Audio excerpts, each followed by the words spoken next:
Entonces estamos en Romanos 13. Llegamos a un capítulo que para nuestra realidad colombiana es muy necesario. Vamos a leer desde el versículo 1 hasta el versículo 6. Sométase toda persona a las autoridades superiores, porque no hay autoridad sino de parte de Dios, y las que hay por Dios han sido establecidas. De modo que quien se opone a la autoridad, a lo establecido por Dios resiste, y los que resisten acarrean condenación para sí mismos. Porque los magistrados no están para infundir temor al que hace el bien, sino al malo. ¿Quieres pues no temer a la autoridad? Haz lo bueno y tendrás alabanza de ella, porque es servidor de Dios para tu bien. Pero si haces lo malo, teme, porque no en vano lleva la espada, pues es servidor de Dios, vengador para castigar al que hace lo malo. Por lo cual es necesario estarles sujetos, no solamente por razón del castigo, sino también por causa de la conciencia. Pues por esto mismo pagáis también los tributos, porque son servidores de Dios que atienden continuamente a esto mismo. Entonces Pablo viene de dar unos consejos en la vida cristiana, unos deberes que tenemos como cristianos, y va a hablar de un tema que es muy importante: los gobiernos y las autoridades. Dice en el versículo 1 que toda persona, el original dice, sométase toda alma a las autoridades superiores. O sea que hay autoridades superiores y tenemos que entender cuáles son las autoridades superiores. Hay varias cosas que el Señor instituyó. Dentro de estas yo encontré 3 cosas que el Señor instituyó que son muy importantes y quiero tocarlas a vuelo de pájaro porque tienen que ver con las autoridades superiores. La primera de las cosas que Dios estableció como estructura humana es la familia. Quiero que vayamos al libro de Génesis capítulo 2, versículo 24.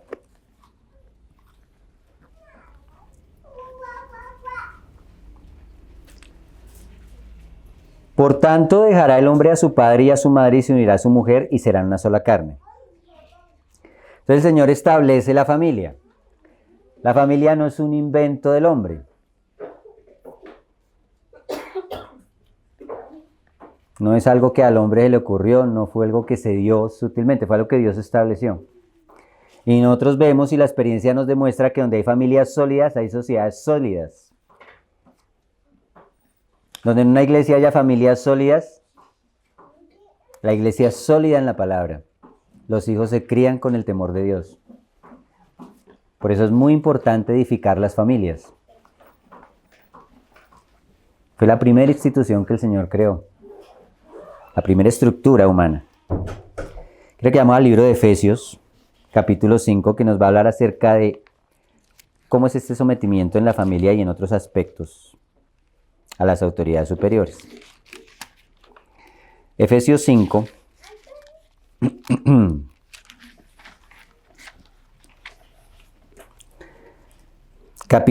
versículo 22, perdón.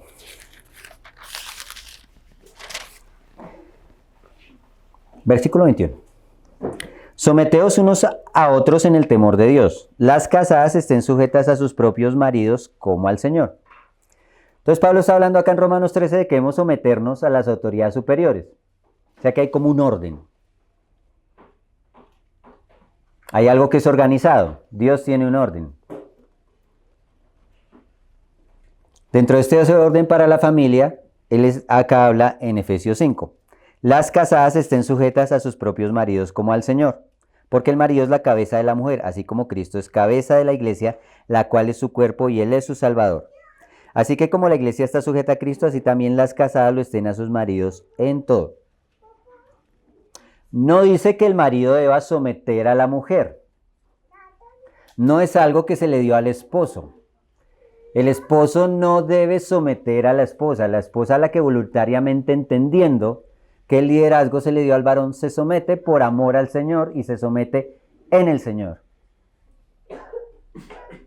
Es un sometimiento. No necesariamente es una obediencia ciega, porque el hombre falla, porque el hombre se equivoca, porque el hombre en algún momento a veces necesita corrección. Es un sometimiento. Sujeta su voluntad a la del esposo.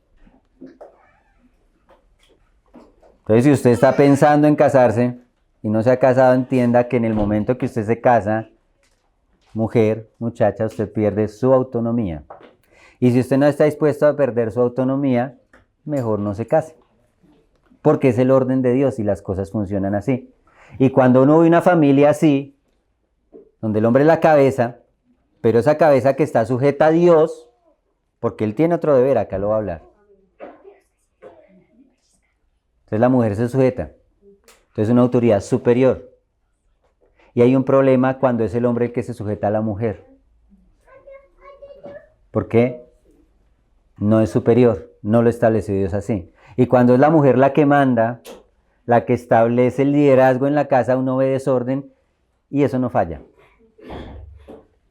Y a veces la mujer toma el liderazgo porque hay un hombre negligente que no toma ese liderazgo. Y alguien tiene que tomar el liderazgo. Y a veces el hombre no quiere tomar el liderazgo, las decisiones y las responsabilidades que conlleva esas decisiones, y la mujer termina tomando ese papel. Pero el orden de Dios es ese. Los maridos tienen que establecer el liderazgo, pero a los maridos les manda algo. Maridos, amad a vuestras mujeres así como Cristo amó a la iglesia y se entregó a sí mismo por ella. Imagínense el amor que Cristo tuvo por la iglesia, que se entregó a sí mismo. Y Él manda a los esposos que amen así a sus esposas. Y un hombre que actúa así, hace en muchos casos, aunque la mujer a veces no sea ni creyente, que ella se sujete a él. Porque el hombre que la ama y la cuida y la protege, hace que ella actúe como es el orden de Dios. Pero en muchas casas uno ve en despelote porque los hombres no quieren llevar el liderazgo. Porque no se les enseñó en muchos casos. Y para eso también está la iglesia. Y para eso es la palabra de Dios. Para aclarar cómo es el orden de Dios. No vamos a tomar el tema de la familia ni quedarnos ahí porque no es el tema que quiero tocar o no es el tema que está tocando Pablo, pero debemos tocarlo porque había autoridades superiores en la familia. El versículo 1 del capítulo 6 de Efesios dice: Hijos, obedeced en el Señor a vuestros padres porque esto es justo. Honra a tu padre y a tu madre, que es el primer mandamiento con promesa para que te vaya bien y seas de larga vida sobre la tierra. Y en muchos casos, son los hijos los que terminan mandando en la casa. Y hoy en día es muy común que sean los niños pequeños de 3, 4 años los que digan qué quieren hacer y cómo quieren hacerlo y cuándo quieren hacerlo. Entonces se tergiversa todo el orden de Dios porque no es una autoridad superior. Está bien que usted como padre quiera ser amigo de sus hijos, pero usted no es llamado a ser amigo de sus hijos, usted es llamado a ser el padre de sus hijos y usted debe ser una autoridad en sus hijos, no para oprimirlos, acá más adelante pone el equilibrio. Pero el padre es la autoridad, no es el amigo, no es el compinche del hijo. Es la autoridad que Dios estableció. El padre y la madre tienen que tener autoridad porque a los hijos se les manda obedecer a ambos padres. En el Señor. Porque si un padre va a mandar cosas que el Señor prohíbe o prohibir cosas que el Señor ordena, hasta ahí llega la sujeción al padre. Y en eso tenemos que tener sabiduría. Y le está hablando a hijos que ya tienen una capacidad de razonar. Obviamente, si son muy pequeños, tienen que sujetarse en todo. Y estamos en una sociedad en que no se le puede decir nada a los niños, a los muchachos, porque se trauman. Porque es una sociedad que rechaza el orden que Dios establece. Que los hijos se sujeten a los padres, que las esposas se sujeten a los esposos.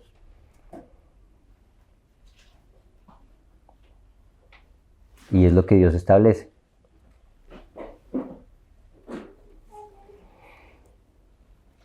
A los padres también les manda algo. El 4 dice: y vosotros padres no provoquéis a ira a vuestros hijos, sino criadlos en disciplina y amonestación del Señor.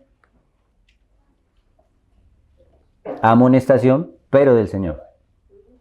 Y usted no tiene una forma de amonestar correctamente a los hijos si usted no entiende cómo es que Dios quiere que se hagan las cosas. Después habla de otro tipo de sometimiento en el versículo 5. Dice, siervos, obedeced a vuestros amos terrenales con temor y temblor, con sencillez de vuestro corazón como a Cristo. No sirviendo al ojo como los que quieren agradar a los hombres, sino como siervos de Cristo de corazón, haciendo la voluntad de Dios. Entonces los que tienen algún tipo de trabajo, tienen jefes sobre ellos, tienen que someterse, sujetarse, entender que hay una autoridad y que esa autoridad Dios la puso. Eso lo podemos después tocar muy detenidamente. Entonces hablamos de la primera institución que el Señor establece, que es la familia. Otra institución que es importante es la iglesia. Quiero que me acompañen al libro de Mateo 16, 18.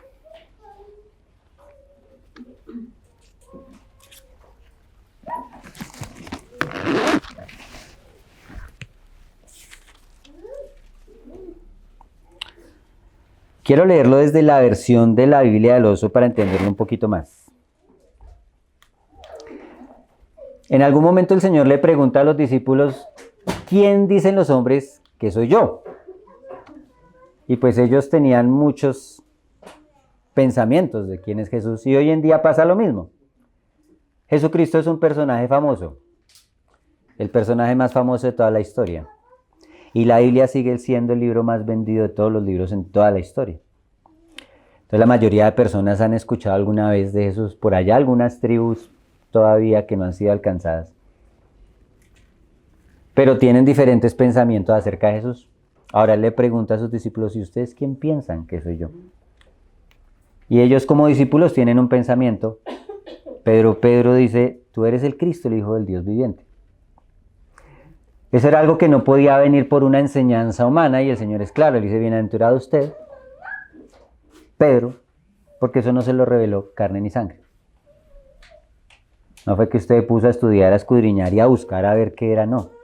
No fue su esfuerzo, no fue un maestro, se lo reveló el Espíritu Santo. Inmediatamente ahí después de eso le dice en el 18, lo leo desde la Biblia del Oso para aclararlo.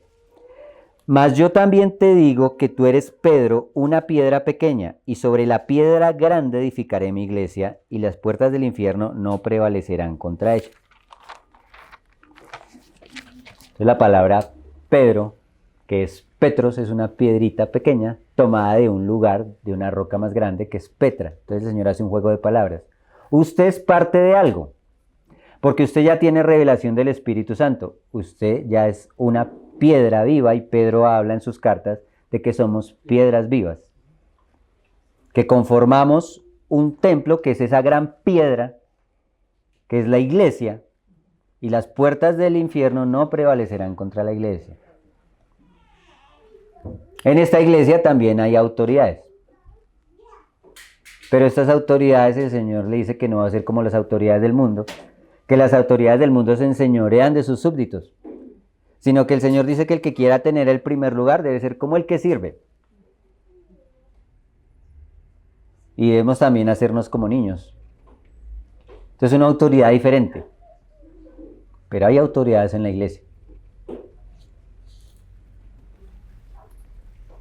Y son superiores en la iglesia en la medida en que están sometidos a Dios. El que es más pequeño es más grande, porque está más abajo. Entonces se ve más Cristo. Porque entre más sea la persona, menos se ve Cristo y menos autoridad tiene. No es algo que se impone. Es algo que la iglesia debe reconocer por el Espíritu también.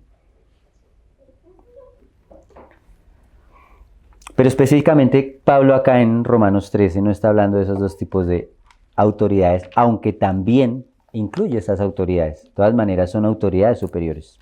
Los padres, el esposo. Pero Pablo lo deja más claro acá.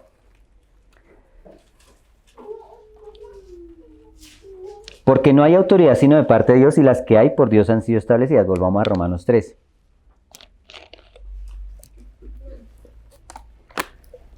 Cuando Dios crea al hombre, Dios crea al hombre y a la mujer establece la familia y en ese momento no le habla nada a la raza humana acerca de un señorío de unos sobre otros. Y nosotros vamos viendo la pista de cómo Dios quería que fueran las cosas y siempre su diseño fue que Él quería gobernar a su pueblo. Él quería reinar sobre su pueblo. Y lo máximo que iba a haber en el pueblo eran personas que podían juzgar casos difíciles porque se da la ocasión en que hay casos difíciles que hay que juzgar. Pero Él quería gobernar sobre su pueblo. Vemos que la descendencia de Adán, vino Caín, que mató a Abel.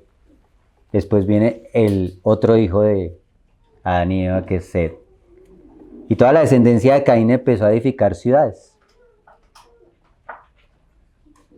Los de Set no. Habitaron en la tierra, pero no edificaron nada. Y yo veo que es como la primera intención del hombre de querer estructurar algo para gloria del mismo. Pero hasta ahí parece que no había ningún gobierno humano, y cuando no hay un gobierno humano la gente se desenfrena. El gobierno humano es algo que viene por la caída. Y ya en Génesis 6 la cosa estaba muy dañada. El Señor dijo que no había ningún pensamiento bueno en el corazón de los hombres. Y envía un diluvio, y solamente queda Noé y su familia, y sus 3 hijos, Sem, Cam y Jafet. Cuando él baja del arca, en algún momento él se embriaga, y uno de los hijos, que es Cam, dice la escritura que vio la desnudez de su padre. Y Sem la cubrió. Y Dios bendice a la generación de Sem, y a la generación de Cam la maldice. Y le dice que va a ser siervo de sus hermanos. Pero si ustedes ponen a estudiar la generación de Cam, estuvo muy lejos de ser siervos. Ellos fueron los primeros hombres que tuvieron reinos. Toda la generación de Cam empezó, ya no tenían ciudades, eran reinos. Dentro de esa generación, muy pocos versículos, eso está en Génesis, creo que el 11, si no estoy mal. Vamos a ir a...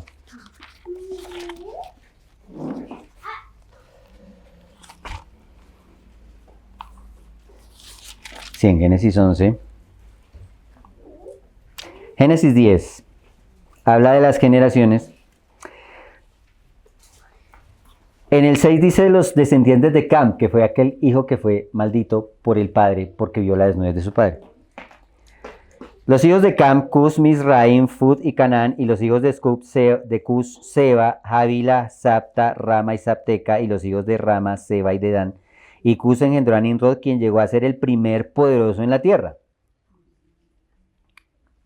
No había habido ninguna persona poderosa en la tierra. No era el diseño de Dios. Esta era una generación que ya venía con una maldición. El propósito es que las personas, cada uno tuviera un don, lo expresara para la gloria de Dios y lo pudiera compartir con otros. Y ninguno se enseñoreara uno sobre el otro. Pero por causa del pecado empezaron a haber hombres poderosos en la tierra. Y a esta altura de estos 2 milenios de la iglesia, vemos que la iglesia ha replicado lo mismo y la iglesia está llena de una cantidad de hombres poderosos. En muchos casos intocables.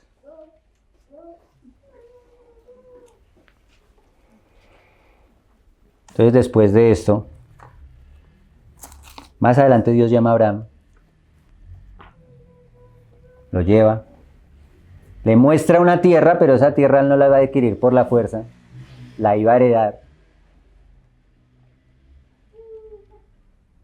Porque los hijos de este siglo quieren conquistar las cosas en sus fuerzas, pero los justos recibirán la tierra por heredad.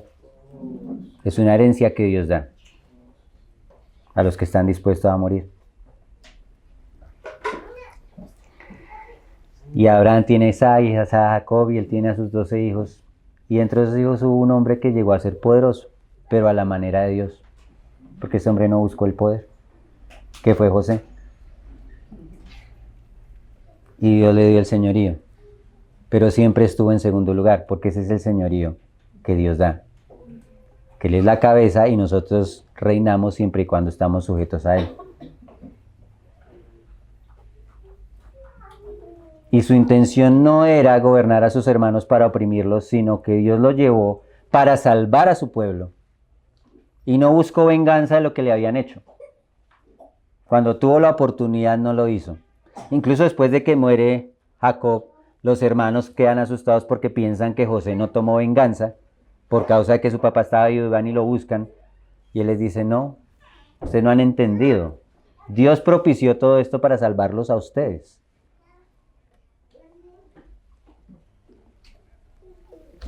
Entonces ese era un gobierno a la manera de Dios, donde no se oprime sino se busca la salvación, donde no se busca la venganza. Y luego Dios permite que ellos sean oprimidos por esa nación a la que fueron, y llama a Moisés, los saca por el camino al desierto, y en toda la ley que les da, no habla de un gobierno de hombres. Iba a haber una clase sacerdotal que iba a ministrar delante del Señor, y iba a haber unos hombres que eran los ancianos que iban a juzgar las cosas difíciles, una ciudad de refugio, pero no había una orden específica para reyes ni nada de eso.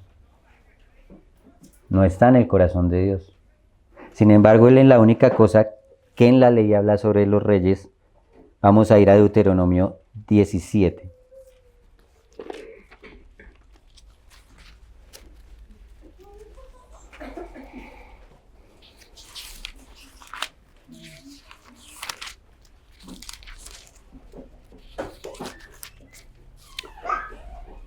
...14 al 20.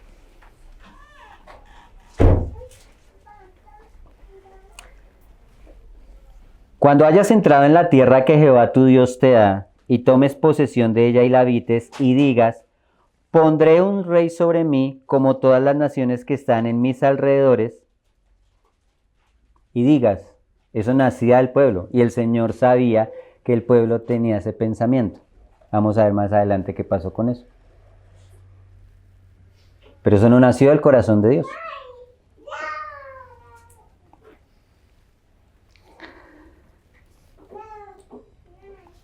Estamos en el 14. 15. Ciertamente pondrás por rey sobre ti al que Jehová tu Dios escogiere de entre tus hermanos, pondrá rey sobre ti. No podrás poner sobre ti a hombre extranjero que no sea tu hermano. Ahora póngale cuidado a lo que es el rey, que el Señor sabía que ellos sí iban a querer rey, y el Señor les iba a decir, bueno, ustedes van a querer rey. Este rey de todas maneras va a ser a mi manera. No se sale de la voluntad del Señor. El Señor sabía que ellos iban a hacer eso. No es algo que Él les manda, pero Él sabía. Él está ahí aclarando eso. No le está diciendo, yo les voy a poner rey. No, ustedes van a pedir rey, van a querer un rey. Pero ese rey de todas maneras tiene que tener unas características. El 16, pero él no aumentará para sí caballos, ni hará volver al pueblo a Egipto, con el fin de aumentar caballos, porque Jehová os ha dicho, no os volváis nunca por este camino, ni tomará para sí muchas mujeres, para que su corazón no se desvíe, ni plata ni oro amontonará para sí en abundancia. Y cuando se siente sobre el trono de su reino, entonces escribirá para sí en un libro una copia de esta ley, del original que está al cuidado de los sacerdotes levitas. Y lo leerá consigo y leerá en él todos los días de su vida, para que aprenda a temer a Jehová su Dios, para guardar todas las palabras de esta ley y estos estatutos, para ponerlos por obra, para que no se eleve su corazón sobre sus hermanos, ni se aparte del mandamiento a diestra ni a siniestra, a fin de que prolongue sus días en su reino, él y sus hijos en medio de Israel. Eso era lo que el Señor demandada del rey. Si usted lee todo el libro de Primera, Segunda de Samuel, Primera de Crónicas, Segunda de Crónicas, Primera de Reyes, Segunda de Reyes, fue todo casi lo que los reyes no hicieron. En su gran mayoría, 42 reyes tuvo Israel, más una reina que usurpó el trono, eran 43. Y la mayoría, unos más que otros. Salomón, el rey más sabio, hizo todo esto que dijo Dios que no debía hacer. Todo eso. Fue a Egipto a conseguir caballos, tuvo 900 concubinas, multiplicó su oro, todo lo que el Señor dijo que no debía hacerlo, terminó haciéndolo. El Señor mostrando un claro ejemplo de que no era su propósito, que de todas maneras Él permitía esos gobiernos, pero no era la idea de Dios sobre su pueblo. Eso surgió en las naciones paganas por causa del pecado, porque las naciones que no tienen el gobierno de Dios necesitan un gobierno humano.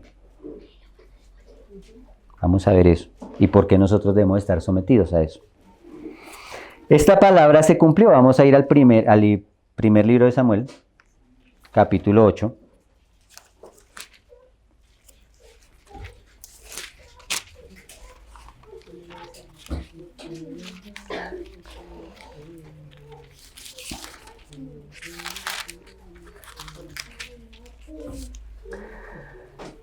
Dice ahí en el 8 que Samuel ya se había envejecido, ya estaba viejito el hombre, sus hijos eran jueces, pero fue un hombre que nunca ejerció autoridad con sus hijos. Y los hijos hacían lo que querían. Y eran corruptos en medio de la nación. Y en la nación hizo lo que el Señor dijo que iban a hacer. Versículo 5. Le dijeron a Samuel. Y le dijeron, he aquí tú has envejecido y tus hijos no andan en tus caminos. Por tanto, constitúyenos ahora un rey que nos juzgue, como tienen todas las naciones. Y vemos que eso no le agradó a Samuel y eso no le agradó al Señor. No era algo que venía del corazón de Dios. Es claro. El Señor lo dice ahí.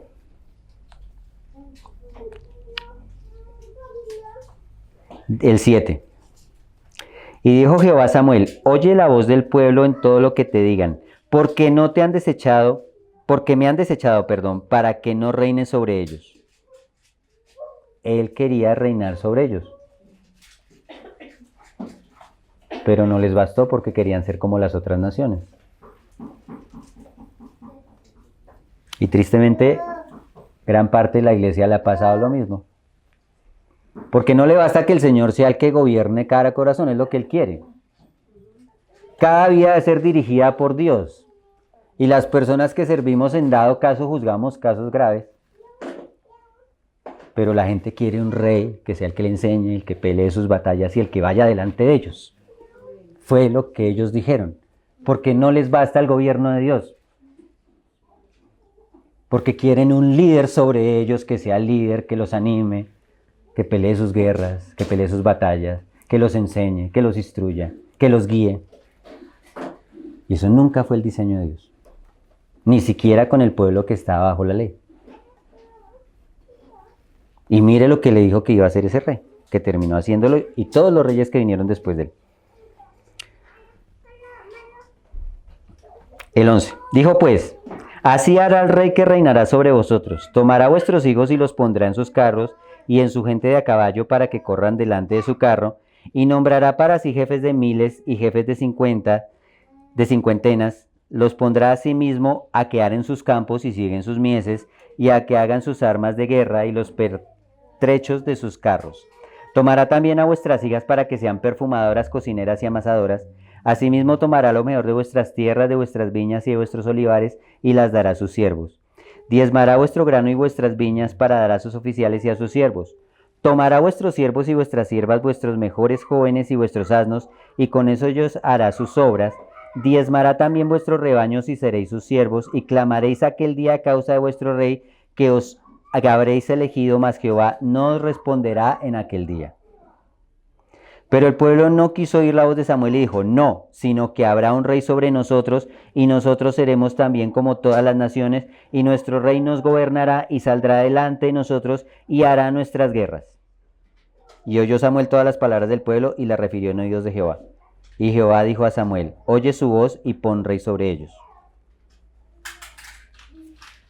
Pero no era la intención de Dios, nunca fue. Pero él sabía que iban a hacer eso, se los habló ahí a través de Moisés.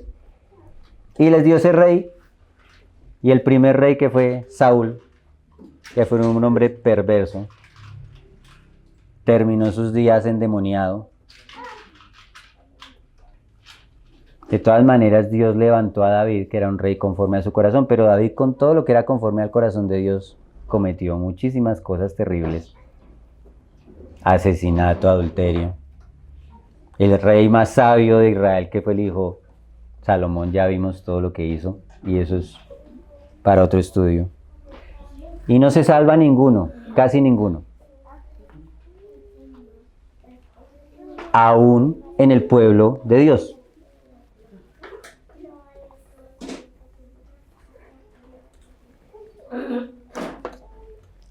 Entonces eso es lo que pasa con los reyes de este mundo. Por eso no va a haber un gobierno justo en esta tierra. Porque el único gobierno justo es el del Señor. David al morir dijo eso, nosotros cantamos esa canción. Fue una de sus últimas oraciones, dijo, habrá un justo que gobierne entre los hombres. Y que gobierne en el temor de Dios. Y era Jesús. Y su reino se estableció y no tendrá fin. Y no es que Dios no quisiera un reino, es que Él sabía que el hombre caído no tenía la capacidad de gobernar a la manera de Él. No tenemos esa capacidad. También habla de otro rey, de un príncipe. Vamos a ver quién es ese príncipe. Mateo 4, 8 al 9.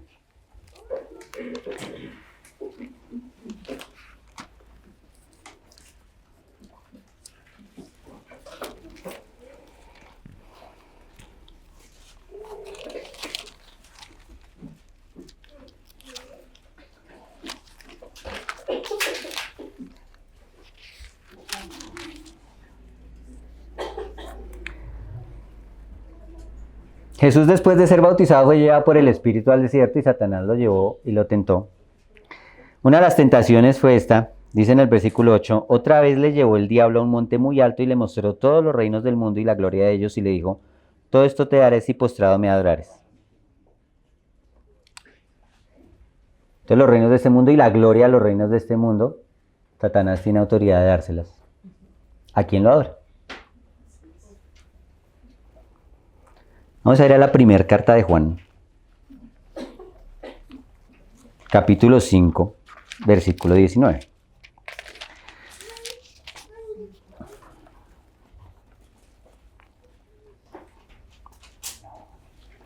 Sabemos que somos de Dios y el mundo entero está bajo el maligno, ya que el mundo está bajo el maligno. El mundo no es la tierra. La tierra es del Señor y del Señor es la tierra y toda su plenitud. El mundo es el cosmos, la palabra griega quiere decir un sistema. Lo que el hombre después de la caída creó para enseñorearse de los demás. Y en lo cual en muchas ocasiones la iglesia también entró, como parte de este sistema del mundo. Y todo eso le pertenece al enemigo.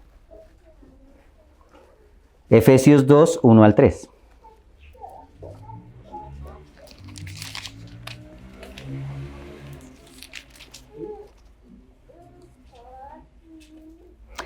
Y Él os dio vida a vosotros cuando estabais muertos en vuestros delitos y pecados, en los cuales anduvisteis en otro tiempo, siguiendo la corriente de este mundo, conforme al príncipe de la potestad del aire, el espíritu que ahora opera en los hijos de desobediencia, entre los cuales también todos nosotros vivimos en otro tiempo en los deseos de nuestra carne, haciendo la voluntad de la carne y de los pensamientos, y éramos por naturaleza hijos de ira. Entonces hay un príncipe que es el príncipe de la potestad del aire y él se mueve sobre los hijos de desobediencia, que en última son todos los seres humanos que no han aceptado el pacto del Señor. El Evangelio de Juan, capítulo 12, versículo 31.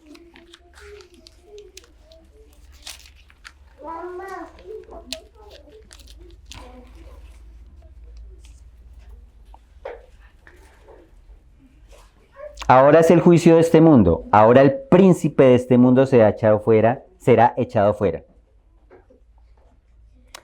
Y lo dice el Señor antes de ser crucificado. Entonces hay un príncipe. No dice que es el rey de este mundo. No dice en ninguna parte. De todas maneras, sobre él hay una autoridad superior. Ahí mismo en Juan 14:30. Vamos a ir a Juan 14:30. No hablaré ya mucho con vosotros porque viene el príncipe de este mundo y él nada tiene en mí. Y por último, 2 Corintios 4:4.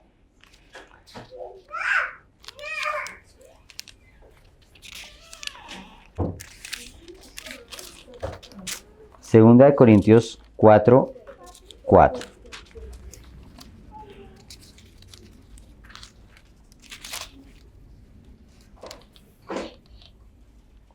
Dice, en los cuales el Dios de este siglo cegó el entendimiento de los incrédulos para que no les resplandezca la luz del Evangelio de la gloria de Cristo, el cual es la imagen de Dios. O sea que hay un Dios de este siglo, hay un príncipe de este mundo, un príncipe de la potestad del aire. Tiene señorío, tiene gobierno, pero su gobierno no es total. No habla de que sea un rey, es un príncipe, de los principales.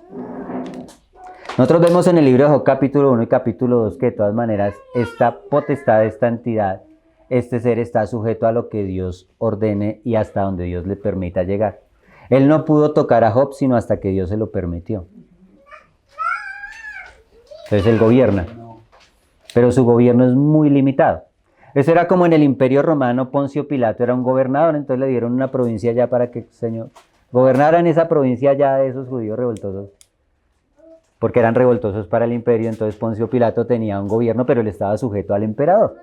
Y aún en la provincia él no tenía el control total, porque vea que en el momento que él tiene que dar la sentencia contra Jesús, él se da cuenta que Jesús es inocente, pero le tiene miedo al Sanedrín y termina entregándolo en manos de ellos y se lava las manos y dice, yo no fui, yo no hice nada, aunque él tenía toda la autoridad de parte del emperador para impedir esa muerte, no lo hace por miedo al Sanedrín y a que estos judíos se le rebotaran. Y los historiadores muestran que hubo otras ocasiones en que él cedió al Sanedrín, no fue la única, aunque fue un gobernante muy cruel. Es máximo lo que es Satanás, tiene un gobierno muy limitado. Y no puede hacer nada que Dios no le permita y no puede llegar a ningún lugar donde Dios no le permita. Sin embargo, lo operan los hijos de desobediencia. Opera, no los domina. Nunca una persona pierde su voluntad. Usted lo ve en el caso del endemoniado gadareno que dice cuando el Señor lo libera que él tenía una legión. Y la legión romana eran más o menos 4.000, 5.000 soldados. O sea que si nosotros transliteramos esto eran 4.000, 5.000 demonios. Puede ser así, eran muchos demonios porque le dice que se llamaba legión porque eran muchos. Y esos demonios no impidieron que este endemoniado viniera a arrodillarse a los pies de Jesús. Nunca nadie puede decir, no, es que el demonio me obligó a hacerlo. Es que el diablo me hizo hacerlo, no. Por más que una persona esté metida en todas las oscuridades y tenga una legión de demonios poseyéndolos, siempre es responsabilidad de cada uno. El demonio no controla la voluntad de una persona, pero sí la tienta y la lleva a hacer cosas que la persona no quiera. Y la persona empieza a escuchar la voz de Satanás y no la de Dios. Pero siempre está la voluntad de nosotros para saber si obedecemos o no.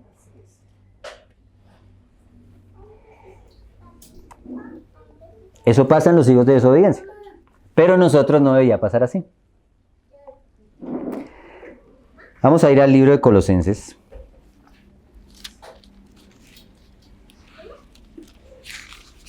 Capítulo 1, versículo 13.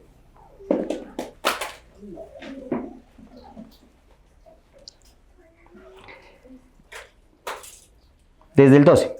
Con gozo dando gracias al Padre que nos hizo aptos para participar de la herencia de los santos en luz, el cual nos ha librado de la potestad de las tinieblas y trasladado al reino de su amado Hijo. Entonces nosotros como seres naturales estábamos bajo la potestad de las tinieblas, pero ahora ya no estamos sujetos a eso. El Señor nos ha librado y ahora nosotros estamos sujetos a Dios. Ya Satanás no tiene ningún poder sobre nosotros, absolutamente ninguno. Aunque no desconocemos sus maquinaciones, que eso es tema de otro mensaje. En Hechos 26, 18 también Pablo habla de eso.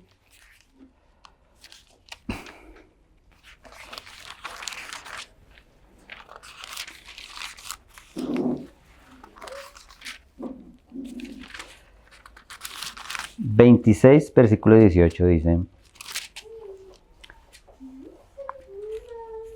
cuando Pablo está hablando de su conversión, Pablo dice, para que abra sus ojos en la comisión que le fue dado, para que se conviertan de las tinieblas a la luz y de la potestad de Satanás a Dios, para que reciban por fe, que es en mí, perdón de pecados y herencia entre los santos, en mí, en el Señor, porque el Señor le está diciendo eso a Pablo. Entonces ya salimos de la potestad de él, estamos en otro reino, pertenecemos a otro amo.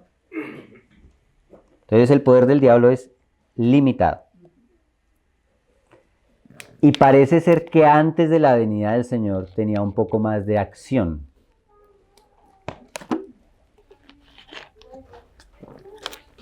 Porque el Evangelio lo que hace es exponerlo. Dice que él expone a las potestades, triunfando sobre ellas en la cruz. Entonces cuando viene el Evangelio expone lo que hace el enemigo y él va perdiendo poder. Por eso es tan importante la predicación del Evangelio. Por eso es tan importante que el Evangelio se establezca en cada corazón. Porque en un corazón donde se establezca el Señor, el enemigo pierde su poder porque es descubierto su engaño. Y en un lugar donde pase eso, en una región donde pase eso y la gran mayoría acepte eso, va saliendo el poder del enemigo de esa región. Y uno se pone a leer la historia y lo que pasaba en el imperio antes del Evangelio era terrible. El mundo pagano era terrible. Pero estamos volviendo a eso. Porque el Evangelio ha perdido el poder por causa de que las personas están abandonando la verdad y volviendo el oído al engaño.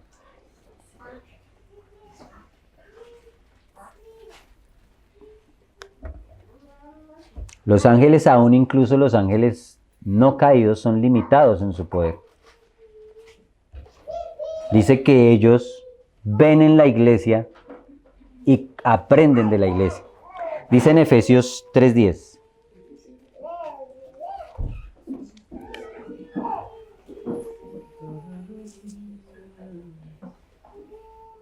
Para que la multiforme sabiduría de Dios sea ahora dada a conocer por medio de la iglesia a los principados y potestades en los lugares celestiales. La iglesia habla a los principados y potestades de la gloria de Dios. Hay cosas que Dios hizo en el Evangelio que nosotros no entendemos completamente. Porque en el ámbito natural, en el ámbito de la sociedad, eso transformó la sociedad, transformó el imperio romano, transformó los corazones y las vidas. Pero en el ámbito celestial también hubo algo que se movió. Primera de Pedro 1:12. Mire lo que pasa con lo que el Señor hace por medio de nosotros.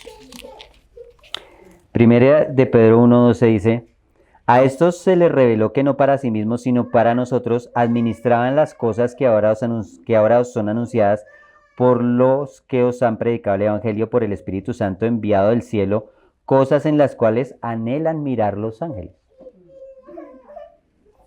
O sea que los mismos ángeles son seres limitados en su conocimiento. El control definitivo siempre está en manos de Dios. Ni los ángeles que no han caído tienen esa capacidad. Ahora menos los que cayeron. Entonces el control de Satanás, aunque él tiene control, el gobierno de Satanás, aunque él tiene gobierno, es muy limitado. Y en la medida en que nosotros nos sometamos a Dios, su control va desapareciendo absolutamente. En el mundo todavía controla y ejerce una potestad, pero en la iglesia no debería, aunque tristemente a veces pasa. Hay iglesias que parece que fueran más gobernadas por el enemigo que por el Señor. Uno llega y encuentra una cantidad de cosas y problemas. Vamos a ir al libro de Daniel.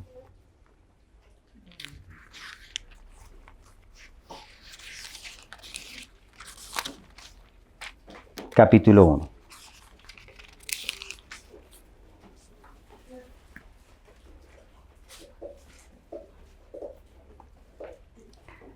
En el año tercero del reinado de Joacim, rey de Judá, vino Nabucodonosor, rey de Babilonia, a Jerusalén y la sitió. Y el Señor entregó en sus manos a Joacim, rey de Judá, y parte de los utensilios de la casa de Dios y los trajo a la tierra de Sinar. El Señor entregó en su mano. Él vino, se llevó preso al pueblo de Dios, pero eso no estaba fuera del control. El Señor lo entregó porque Él tenía que disciplinarlos. Y hay dos cosas que un gobierno secular puede hacer en nosotros. O viene para bendición o viene para juicio. Y en este caso vino para juicio. Sin embargo, el Señor está en control.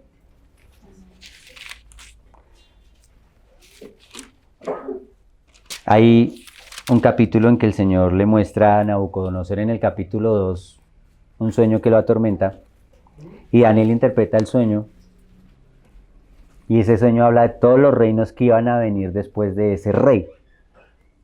Él vio una estatua con la cabeza de oro, el pecho de plata,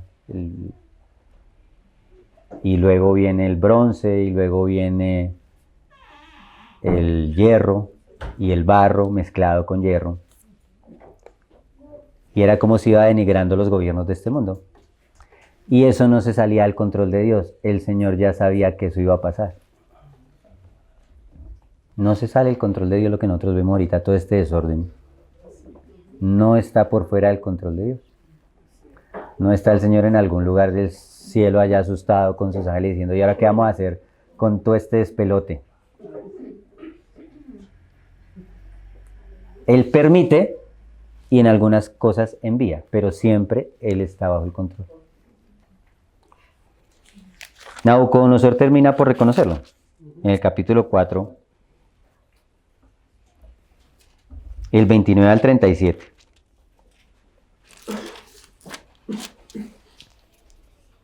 Igual Nabucodonosor tiene un sueño, llama a sus sabios, ellos no le pueden interpretar el sueño. Y Daniel le dice el sueño, y el sueño era que iba a ser juzgado por su arrogancia, por su soberbia, y eso le pasó. Y no vamos a tocar todo lo que le pasó, pero vamos a ver lo que él dice. Termina diciendo cómo reconoce el señorío de Dios.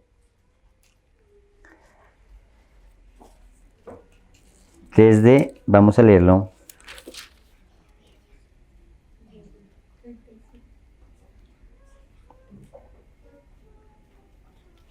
Desde el capítulo 4, desde el versículo 34.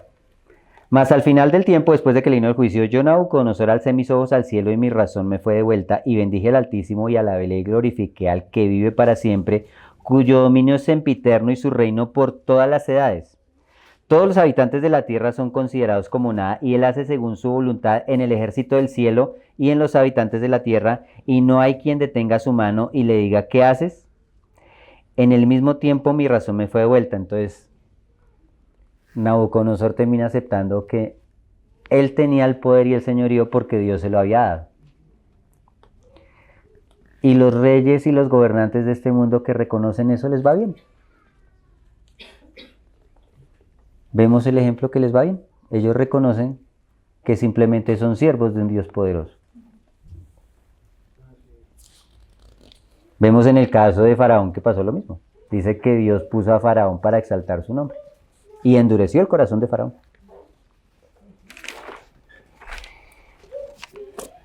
Entonces acá estamos en toda esta cuestión. Entendemos que hay un gobierno de un príncipe que gobierna.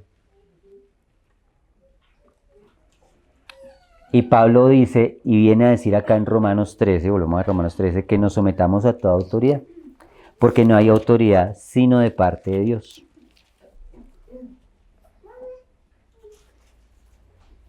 Entonces nosotros como creyentes nos sometemos a la autoridad porque logramos entender por la Escritura que ninguna autoridad realmente se puede oponer a la voluntad de Dios. Ninguna. Todas las autoridades Dios las permitió o Dios las envió. No importa si son dictadores, no importa si son tiranos, no importa nada de eso. Dios puso las autoridades ahí para bendición de una nación o para juicio de una nación. Y aún en el juicio de Dios sobre Israel, Dios preservó a sus fieles y los puso a gobernar. En medio de ese juicio en esas naciones paganas, Dios puso a gobernar a los hombres que les fueron fieles.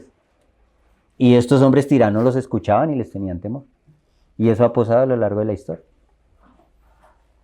Entonces nosotros no debemos estar montando revoluciones ni pensando que nos debemos oponer al gobierno que Dios permitió que ocurriera, nos guste o no nos guste. Pero eso tiene unos límites, porque entendemos que hay un rey que los manda a ellos y que ellos no son autónomos. Y si quiere apuntar algo importante, hoy apunte esto. Nosotros nos sometemos a los gobernantes de este mundo siempre y cuando ellos no manden lo que Dios prohíba, ni prohíban lo que Dios ordene. Esa es la norma. Porque es necesario obedecer a Dios antes que a los hombres. Y cuando a un gobernante se le ocurre que en algún momento los creyentes no pueden reunirse, sino con una licencia dada por el Estado, ahí ese gobernante se está oponiendo a lo que Dios ordene, que debemos congregarnos como iglesia. Y ahí ya no podemos nosotros someternos. Pero no armamos una revolución. Honramos al rey y si toca ir a una cárcel por eso lo hacemos. Porque entendemos que Dios gobierna. Y si a un médico cristiano el gobierno le ordena hacer abortos, él tiene que entender que hasta ahí fue su sometimiento a ese gobierno, porque es necesario obedecer a Dios antes que a los hombres. Y si en algún momento se prohíbe predicar en contra de lo que Dios llama pecado, porque el homosexualismo es pecado delante de Dios, y en algún momento se llama un crimen de odio, y si usted predica contra eso, le vienen y le cierran el lugar y lo llevan preso, pues vamos presos, porque es necesario obedecer a Dios antes que a los hombres. Tienen un límite. Pero no nos resistimos. Pablo no se resistió. Y le costó la cabeza, terminó decapitado por el Imperio Romano. Ahora le está diciendo esto a la iglesia, imagínense el contexto. El versículo 2 dice de Romanos 13, de modo que quien se opone a la autoridad, a lo establecido por Dios resiste, y los que resisten acarrean condenación para sí mismos. Le está diciendo esto a los romanos en los días del emperador Nerón. Y si usted estudia la vida de Nerón, pues este señor fue impresionantemente cruel y terrible.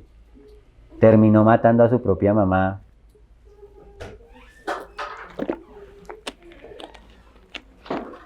Se cree que fue el que incendió Roma. Y algún historiador dice que mientras Roma se incendiaba, él le tocaba en su lira. Y como todo el mundo se dio cuenta que era él y empezaron a culparlo, él empezó a regar el rumor y a apagar el rumor para que dijeran que eran los cristianos que habían quemado. Y empezó una persecución fuerte contra los cristianos. Y ese era el emperador que Pablo dijo, debemos someternos a ellos. No nos resistamos. Todo esto obra para bien de la iglesia y obra para bien del evangelio.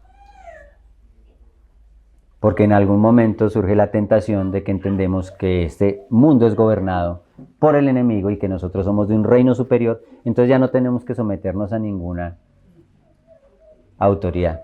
Y no es así. Debemos respetar las normas y las leyes que no contradigan la palabra de Dios.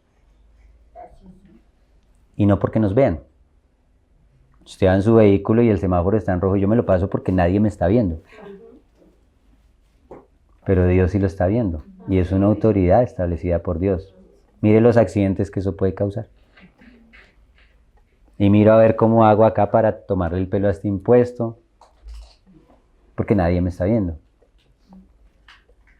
Sométase toda persona a las autoridades superiores porque Dios estableció eso. Y Él nos bendice si hacemos eso. No es tampoco un llamado a aceptar todo de una autoridad. Hay cosas que son injustas, pero hay también bajo las leyes formas de oponerse a esa autoridad sin quebrantar la ley. Sin ir a hacer desmanes y destrozar propiedad y nada de esas cosas.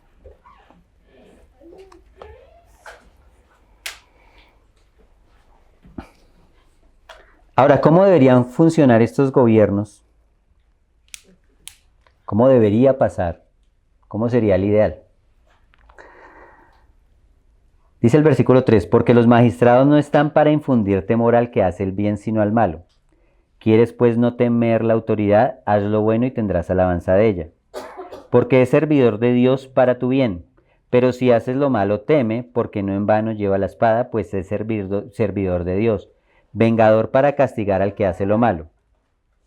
Por lo cual es necesario estarle sujetos no solamente por razón del castigo, sino también por causa de la conciencia.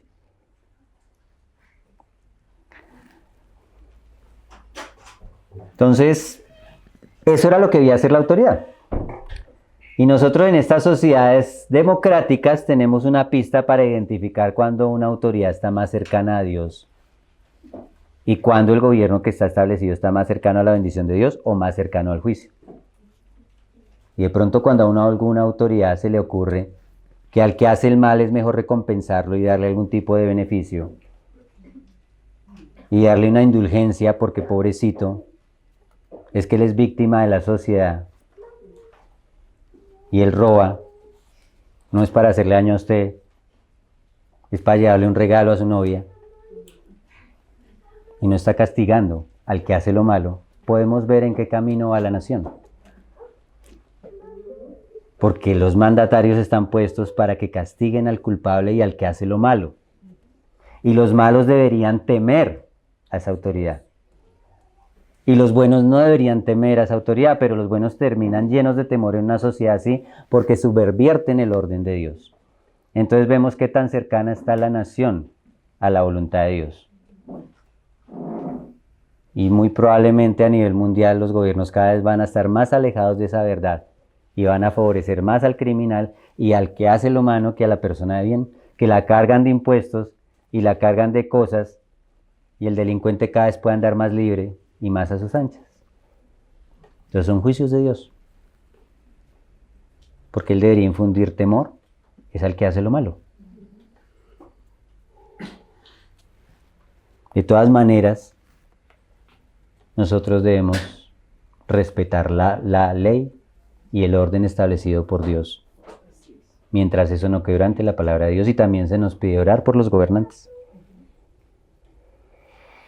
Quiero que vayamos a Jeremías 29:7.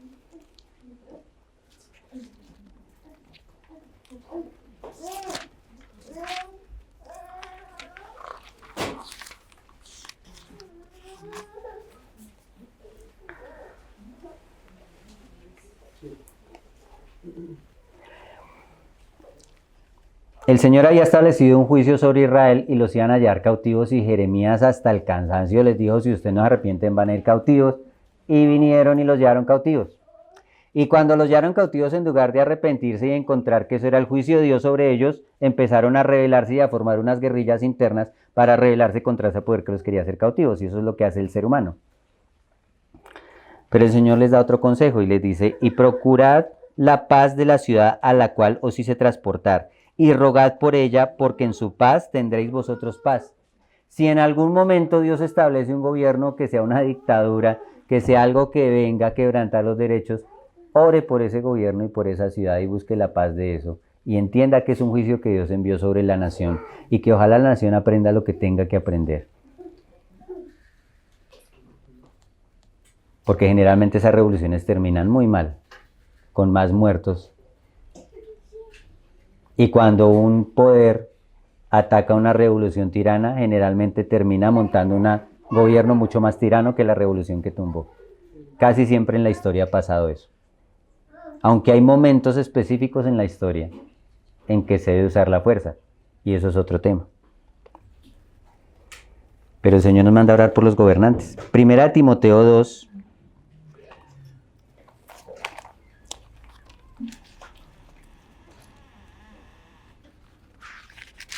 Del 1 al 2.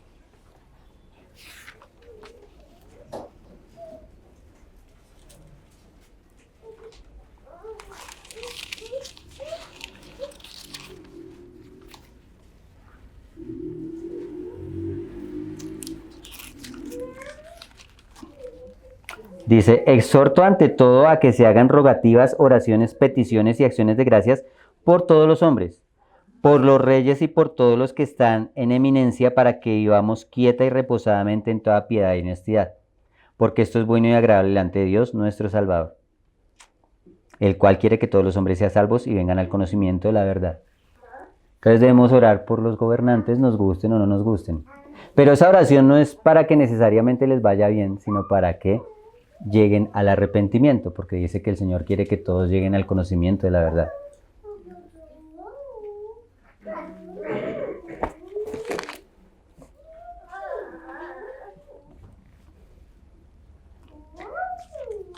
Entonces yo creo que por el tiempo, dejamos ahí, hay muchas otras cosas que quisiera hablar.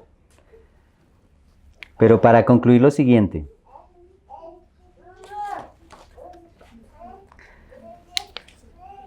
Pablo escribió esto en una nación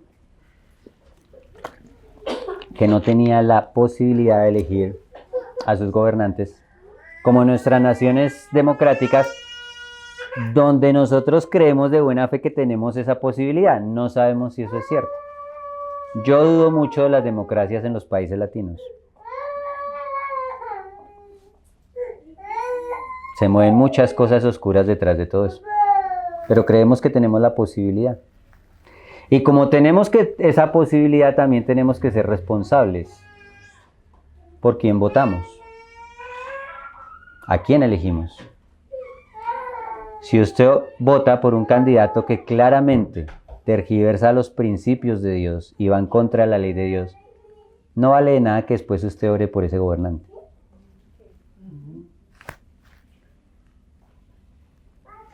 La iglesia hace hasta donde puede. Ahora sí, nosotros como creyentes tenemos la responsabilidad de votar por el que consideramos tal vez es la persona que por lo menos en sus propuestas más se acerca